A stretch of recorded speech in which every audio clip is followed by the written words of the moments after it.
Бұл видео университетті мұғалім мамандығында енді бітіріп бакалаврда енді не істерін білмей жүрген адамдарға арналады. Сәлем достар, менің есімім Матышева Жанерке. Бұл менің ең алғашқы видеом ютубтағы. Сондықтан видео ұнап жатса соңына дейін көріп, комментарий жазып, қолдап, лайк басып қойыңыздар. Мүмкін алдағы уақытта сіздер қолдап жатсаңыздар, бұндай видеоларды жиі шығарып тұрармын.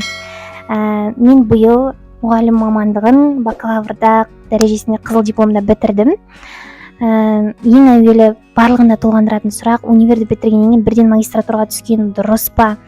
Универді бітіргеннен кейін не істеймін, жұмысты қайдан табам, педагогикалық тестті қай жерден қалай тапсырам, оған қалай дайындалам деген бірнеше сұрақтар оқу бітіргеннен кейін адамның миын қатты ашытып жібереді шынына келгенде. Себебі мен өзім мәселен былай ойладым: магистратураға тапсырмаймын, жұмыс жасаймын, сырттай оқып аламын, акцентті жұмысқа қоямын, себебі оқи берсем ертең уақытым кетіп қалады, жұмыс жасауым керек деп. Ал шын мәнінде мен қазір енді түсініп жатырмын, магистратураны бітіргеннен кейін жалпы тапсыруға деген ниетімізді дұрыстап оқып алған дұрыс екен. Неге? Өйткені магистратура арқылы біз біліміміз одан сайын шыңдаймыз, мүмкін бізге ұнап жатса докторантураға түсіп кетуіміз мүмкін деген секілді. Ал мен акцентті менің жасаған кішігірім қателігім, мен дұрыс дайындалмай, ең басы проходнойдан ассам болды, сырттай оқи саламын деген ой болды.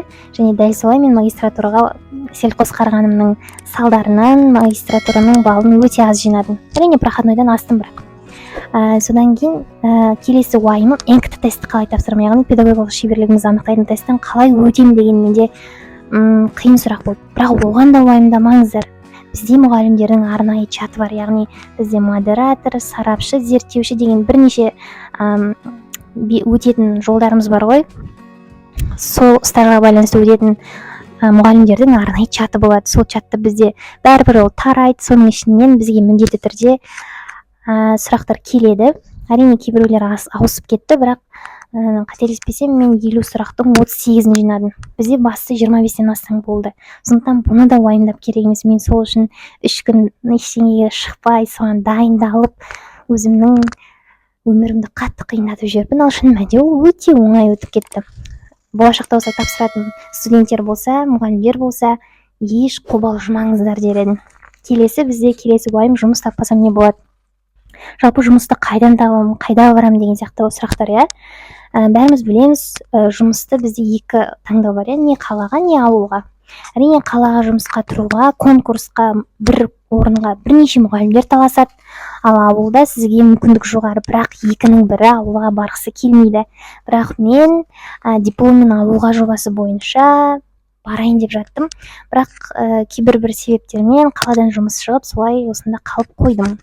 Ал шын мәнінде негізі менің ойымша нағыз мұғалім болғысы келетін, ауылда қалып қойған таланттарды танып, олардың жұлдызын жаққысы келетін мұғалімдер болатын болса, ондай жерге таптырмас жер ол ауыл деп ойлаймын. Әсіресе ол тәжірибе жинауға да. Бірақ кейбір адамдар мұғалімдермен сыйыспай, жастардың болмағандығының салдарынан көп ауылды өсіретін емес, өшіретін жер деп айтып жатады. Шын мәнінде ауыл арқылы қымыжы жасап, сабақ жағынан барлығынан жақсы тәжірибе жинауға болады деп ойлаймын.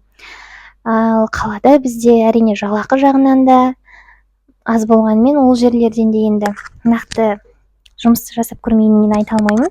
Бірақ жалпы мектепке жұмысқа тұру үшін конкурс өте жоғары өтеді. Ал кейбіреулер айтып жатады, частный жерге барған дұрыс па, мектепке ма деп, жалпы мектепке ма деп.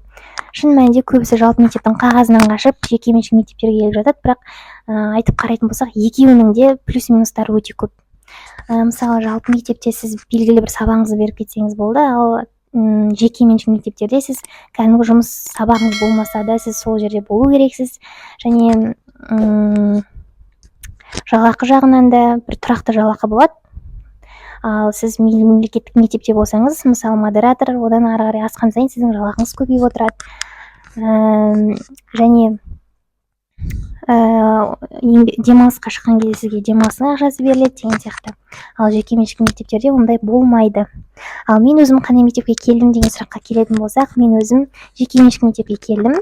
Әрине бұл жерде 1-2 жыл ғана жасаймын деген ойым бар, себебі бұндай жерден де бір осы мектептің сферасын көріп, осы мамандықта оқығаннан кейін бәрі өміріміздің соңына дейін осы салада жүретіндіктен мектепке де барып үлгеремін ғой деген оймен осындай жерге келдім.